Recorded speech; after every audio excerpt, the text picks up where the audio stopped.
បាទហ្នឹងហើយដោយសារមួយរយៈចុងក្រោយនេះវាអាកាសធាតុភ្លៀងអត់ឈប់អញ្ចឹងចន្ទីខ្ញុំអត់បានបាញ់ថ្នាំបាញ់បានមួយជើងអាណាឡូនេះខ្ញុំទំបាញ់បានមួយជើងអញ្ចឹងធ្វើឲ្យអាស្លឹកហ្នឹងវាមានដូចអីតកៅមូស្លឹកវាចង់តកៅមូស្លឹកហើយដើមដូចជាមិនសូវមានកម្លាំងហ្នឹងហើយនឹងមកពីភ្លៀងយើងអត់បានបាញ់ថ្នាំការពារវាត្រួយចេញដែរបាញ់មកមួយជើងត្រួយចេញមកប្រហែលជា20តាម20%ចាហ្នឹងហើយ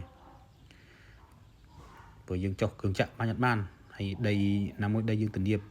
តាមមានភ្លៀងមកគឺពីទឹកដក់តែផុងនេះមើលតកៅមួយស្លឹកវាចំតកៅមួយស្លឹកទេណាអញ្ចឹងសង្ឃឹមថាប្រហែលថ្ងៃហ្នឹងរាំងទៀតយើងអាចចុះបាញ់ថ្នាំបានព្រោះមិនលើវាចុះតិចអញ្ចឹងសង្ឃឹមថារាំងហើយនេះគូមួយស្លឹកអញ្ចឹងអាយុចន្ទីរបស់ខ្ញុំនេះ4 ទៅ 5 ឆ្នាំហើយ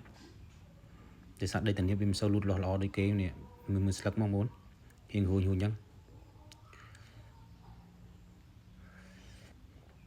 ដល់នេះពួកយើងកំពុងតែរៀបចំគ្រឿងចាក់សម្អាតនិងបាញ់ថ្នាំតែយើងទៅបាញ់ថ្នាំសិនព្រោះយើងខែនេះដែរគេបាញ់បានពីជើងអស់ហើយតែយើងអត់តាន់បានបាញ់បានតែមួយជើងនេ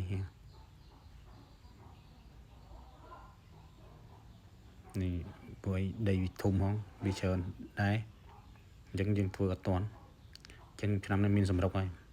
ពីមួយថ្ងៃទៀតយើងសម្រុកធ្វើហើយ